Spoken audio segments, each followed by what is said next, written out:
আলহামদুলিল্লাহ রাব্বিল আলামিন ওয়াসসালাতু ওয়াসসালামু আলা আশরাফিল আম্বিয়া ওয়াল মুরসালিন আম্মা বাদ। সাহাবায়ে কেরামের ব্যাপারে ঈমান গতকাল আলোচনা করছিলাম। আজকে আলোচনা করব যে সাহাবায়ে কেরাম যারা ছিলেন পুরুষ নারী প্রত্যেকেই জান্নাতি। সুবহানাল্লাহ। যেহেতু জান্নাতি, জান্নাতি ব্যক্তির ব্যাপারে আপনার জবান খারাপ ভাষা ব্যবহার করা উচিত না অনুচিত? অনুচিত। আরেকটা, পৃথিবীতে নবীদের পরে সবচেয়ে সম্মানী সাহাবায়ে কেরাম। এটা বিশ্বাস, আমি কিন্তু ইমানের কথা বলতেছি, মাসালা না, ইমান। আজকে দুইটা বললাম। 3 নম্বর, নবী যেরকম মাসুম নিষ্পাপ, কোনো মাসালায় যদি সাহাবী এক হয়ে যায়, এক হয়ে গেছে, তাহলে ওই এক হওয়ার বিষয়টাও কি নিষ্পাপ। আবার নবী হইলেন কি নিষ্পাপ। নিষ্পাপের কি অর্থ? কোনো গুনাহ নাই, ইচ্ছায় অনিচ্ছায়। তো সাহাবায়ে কেরাম যদি কোনো বিষয়ে এক হয়ে যায়, তাহলে ওই বিষয়টাও নবীর মতো নিষ্পাপ হয়ে যায়। তার মানে কোনো ভুল হওয়ার কোনো আশঙ্কা। যেমন কোরআন নবীর উপরে নাজিল হয়েছে, এই বিষয়ে সব সাহাবায়ে কেরাম কি একমত। পাইছেন? এক। দ্বিতীয় আরেকটা বলতেছি, সমস্ত সাহাবায়ে কেরাম একমত তারাবির নামাজ 20 রাকাত। তারাবির নামাজ এই জায়গায় আমাদের অনেক ভাইদের বুঝে আসে না। কে আমার স্যার বলছে আরেকটা, আরেকজন বলে আমার শায়েখ বলছে আরেকটা, আরেকজন বলছে আমার দল বলে আরেকটা, আরেকজন বলে আমার পরিবার বলে আরেকটা। ভাই, প্রত্যেক ব্যক্তিকে আমি দাওয়াত দিব, নিজে একটু ঠান্ডা মাথায় চিন্তা করেন আমি কোন দিকে হাঁটতেছি, আমি কোন দিকে চলতেছি। আল্লাহ আমাদেরকে বুঝার তৌফিক দান করেন। আরেকটা, সাহাবায়ে কেরামের ব্যাপারে আমরা বলি, আমাদের ওস্তাদরা বলে গালিগুলোজ করা নাজায়েজ। আমি একটু বুঝাই দেব। হ্যাঁ ভাই, গালি তো সাধারণ ব্যক্তিকে দেওয়া নাজায়েজ। তো সাধারণ ব্যক্তিকে গালি দেওয়া নাজায়েজ, সাহাবায়ে কেরামকে গালি দেওয়াও নাজায়েজ, দুটো তো বরাবর হয়ে গেল। বিষয়টা একটু বুঝার বিষয়।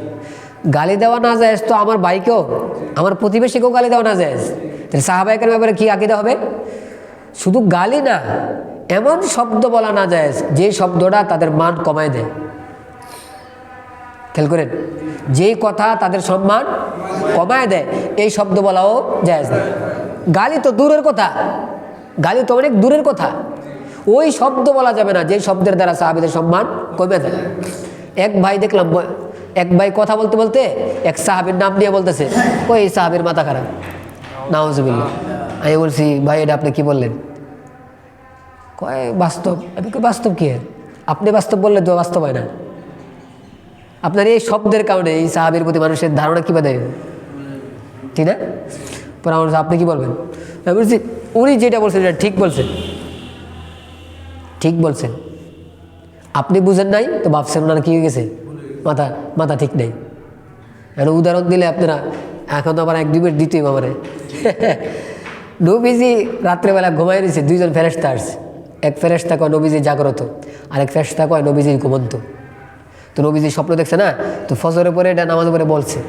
সাহাবীরা এটা শুনে আশ্চর্য, আরে 2 ফেরেশতা 2 কথা কয়। তো সাহাবীরা সবাই আগ্রহ সে জিজ্ঞাসা করছে, ইয়া রাসূলুল্লাহ কোন ফেরেশতার কথা ঠিক?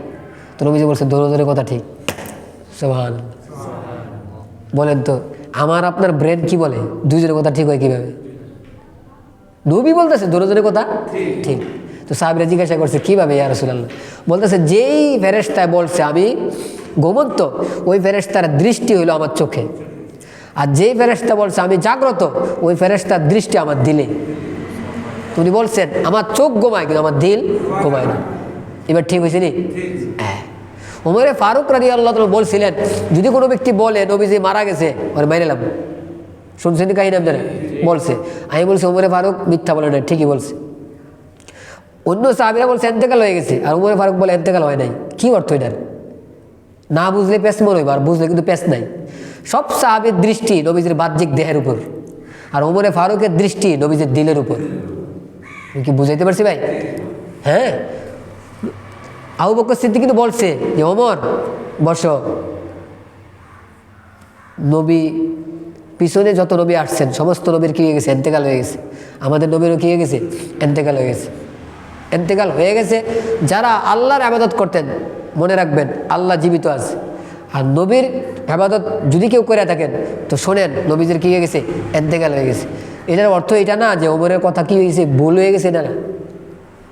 সমাজের মানুষ যদি না বুঝে পেস লাগে, কথা তো এটাই বলতে হবে নবীজির এন্তেকাল হয়ে গেছে। কেন? এটা দুনিয়ার নিজাম, দুনিয়ার সিস্টেম। আপনারা যদি ভালো করে গবেষণা করেন কী বাড়ি জানেন, ওই মুহূর্তে ওমরে ফারুকের যে রাগ হয়েছে না, রাগ হওয়ার কারণে ফায়দা হয়েছে। যদি রাগ না হইতো তো মোনাফেকরাই ওই মুহূর্তে মুসলমান অনেক রে বেমান বানাই দিত। ওমরের রাগের কারণে মোনাফেকরা দুষ্টামি করার কি পায় নাই, সুযোগ পায় নাই। তাহলে তার রাগটাও ইসলামের জন্য কী হয়েছে, ফায়দা হয়েছে। তো এখানে আমি যদি বলি ওনার মাথা নষ্ট হয়ে গেছে, কথা বলি, এখানে বলতে হবে বাকি সাহাবীদের কথাও ঠিক, ওনার কথাও ঠিক, তবে দৃষ্টি ভিন্ন। কি ভিন্ন? দৃষ্টি ভিন্ন। তো দেখবেন যে এখন কি ওনার সম্মান কমবো না। নবীর ক্ষেত্রেও একই কথা। নবীজি একবার স্ত্রীকে খুশি করতে বলছে যে আমি এই জিনিসটা আর খাবো না। তো আল্লাহ বলছে হ্যাঁ খাইবেন না কেন, হালাল জিনিস। তো মানুষ বলার সময় কি বলে যে নবীজি ভুল করছে না, নবী এই যে ভুল আপনার শব্দ বেয়াদবি শব্দ। তো আমাকে একজন জিজ্ঞাসা করছে নবীজি এই জায়গায় কী করছেন, আমি বলছি নবীজি ভুল করেন নাই। নবীজি গবেষণা করে ইজতিহাদের মাধ্যমে উনি ওনার সিদ্ধান্ত নিয়েছিলেন। আর আল্লাহ তাআলা কোরআনের আয়াত নাজিল করে বুঝাইছেন যে আগের সিদ্ধান্ত হবে না, পরের সিদ্ধান্ত হবে। তো এরকম সিদ্ধান্ত তো কোরআনেও আছে। আল্লাহ আগে এক মাসালা বলছে, পরে আরেক মাসালা বলছে। এখন পৃথিবীর কোনো মানুষের সাহস আছে এই কথা বলা যে আল্লাহ আগে ভুল করছে? না, কারো সাহস নেই এই কথা বলার। আল্লাহ তাআলা আমাদেরকে বুঝার আমল করার তৌফিক দান করেন। সাহাবায়ে কেরামকেও ভালোবাসবো, নবীর পরিবারকেও ভালোবাসবো। এখন কোনো মানুষ বলে সাহাবিবাদ পরিবার, আমার এই সমস্ত ভাইয়েরা বুঝে না যে নবীজির পরিবার যারা ঈমান আনছে এরা কিন্তু সাহাবী, এরা সাহাবীর বাইরে না। বুঝে আসছে ভাই? তবে নবীর পরিবারকে আমরা ভালোবাসবো, এক নম্বর সাহাবী হওয়ার কারণেও, আবার নবীজির পরিবার হওয়ার কারণেও। তাই ভালোবাসাটা কি হয়ে যাবো, বারবার, ঠিক না ভাই? তো সাহাবায়ে কেরামকেও ভালোবাসবো এবং নবীর পরিবারকেও আমরা ভালোবাসবো। আল্লাহ তাআলা আমাদেরকে বুঝার আমল করার তৌফিক দান করেন। ওয়া আখিরু দাওয়ানা আলহামদুলিল্লাহি রাব্বিল আলামিন। বাকি কথা ইনশাআল্লাহ আগামীকাল লম্বা হয়ে যাবে।